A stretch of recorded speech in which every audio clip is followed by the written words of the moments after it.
Hello you guys, welcome to my channel. I am back. I have not been on YouTube for probably over a month for just different reasons, which you will be seeing in this video and coming up videos.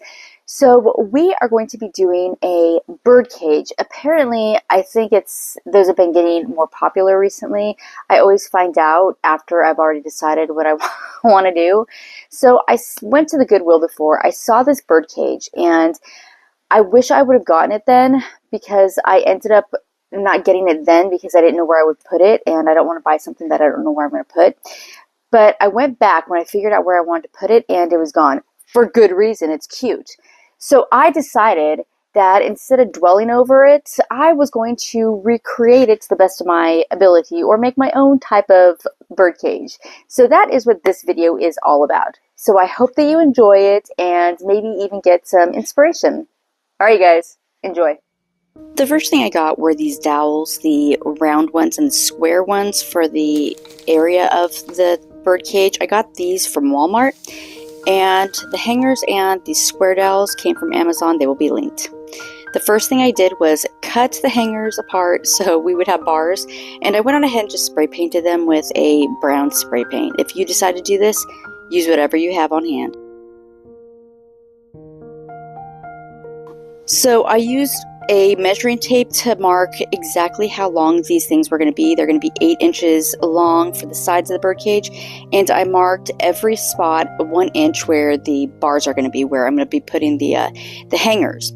So these are going to be cut in half, that way they could fit in there, and that way the birdcage is not going to be too long or tall, whichever one you want to say. I went on ahead and used a drill bit for the width of the bars, and I just drilled into each hole or into each spot that I marked. And I honestly wish I would have put a piece of tape where I needed to stop, because that kind of made it harder to determine how deep the bars needed to go in. But I ended up using wood glue to put the bars in there. As you can see here, it's pretty self-explanatory. And once I was done with this, all I did was just did all the wood glue at once with the top of the bars and put them on the other side. I don't know what you want to call it, but the frame, I guess, of the walls.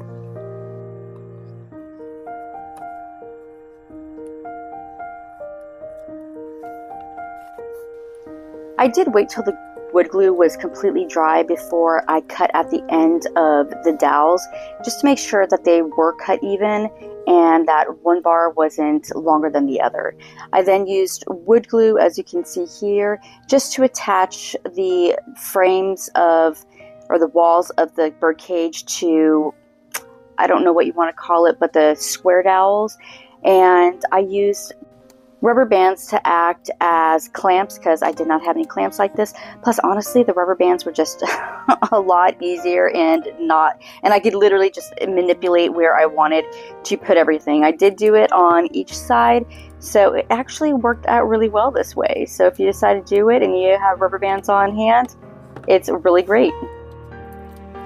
Then it was just time to make the top of the bird cage, and I did exactly what I did for the walls. So whatever I'm doing here, it's what I'm doing from the sides.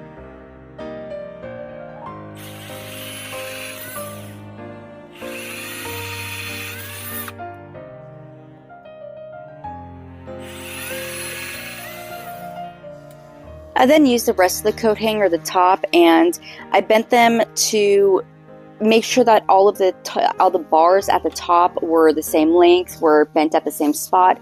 So I literally just went from one bar and used that as a template.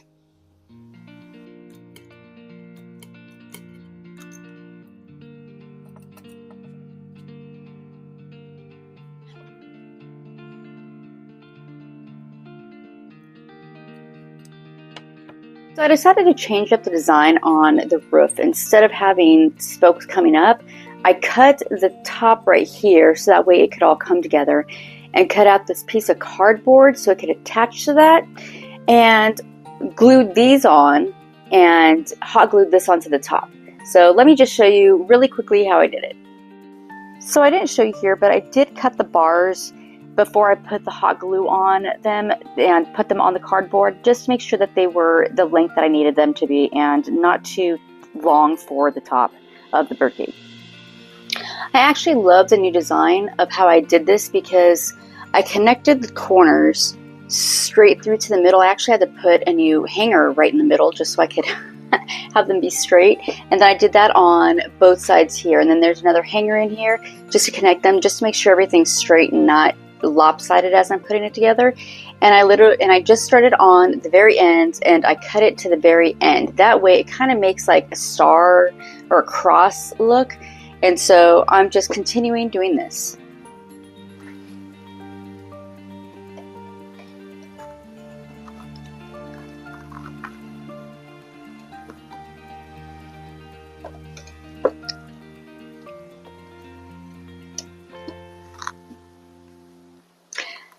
Now I didn't do this one as well as I did the other ones because if you see over here, it kind of comes to a cross type way. This one, not the best, but you know what? I actually love it, and I'm going to end up putting something on the top to cover it anyway, so it's not going to be a big deal. So after I finished this, I went outside, spray painted this again, the brown color, and decided to put embezzlement on the top. Embellishment, that's embellishment on the top, and you're gonna see that in just a second.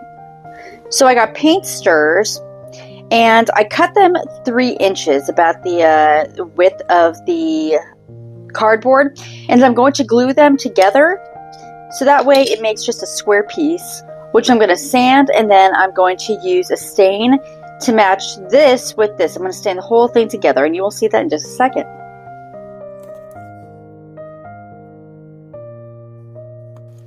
While I was putting together, I had to make sure that the side that I wanted to be facing up, the non-letter side, was actually right, because I did not want to accidentally put the paint stir side up where the letters are and go right and have this stain go right through that, because that would have just looked really weird. So I was making sure that it was on correctly.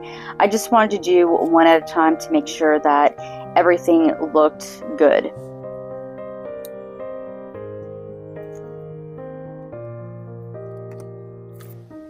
After the glue had dried on this, I went on ahead and cut off the excess amounts of wood that you're going to see in a second.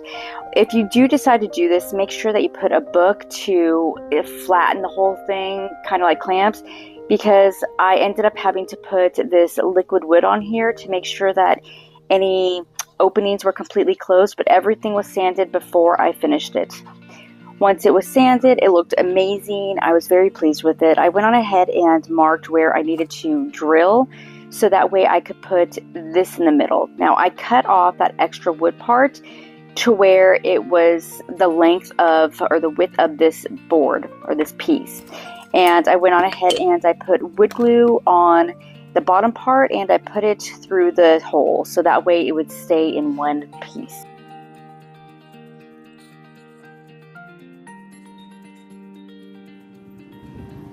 So I used this sponge and a stain that I already had on hand. I wanted it to be dark, so I used that to stain the whole thing. Now, as I was doing it, I was trying to keep the stain off of the bars. However, the bars are already dark, so the stain didn't take anything away. So I went on ahead and just put it everywhere, including the top, making sure that the top matched the rest of the birdcage. I used hot glue, and then I used super glue to attach this to the top of the birdcage, and made sure to put it above the cardboard so that it actually looked really good, and made sure to clamp it down so I wouldn't have to worry about it.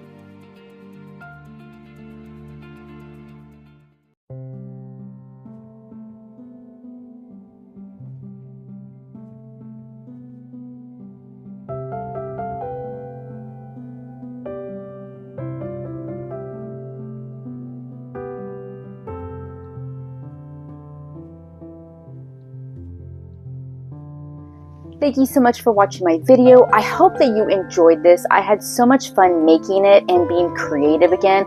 I'm not gonna lie, this birdcage was not the easiest to make, just because I had never done one, but now if I do it again, I know what to do differently. So I hope that you liked it, and I hope that you will consider subscribing if you like content like this, and I will see you on the next video. The next ones are going to be, I am almost done with my garden, so that's going to be coming up hopefully before this weekend. I can't guarantee because I am getting ready for a vacation that is much needed, but you will be seeing some vacation video, and I'm going to finish my spring decorate with me in the living room, which you see a little bit behind me right now. So you guys, I hope that you have a good one, and I will see you in future videos. Bye.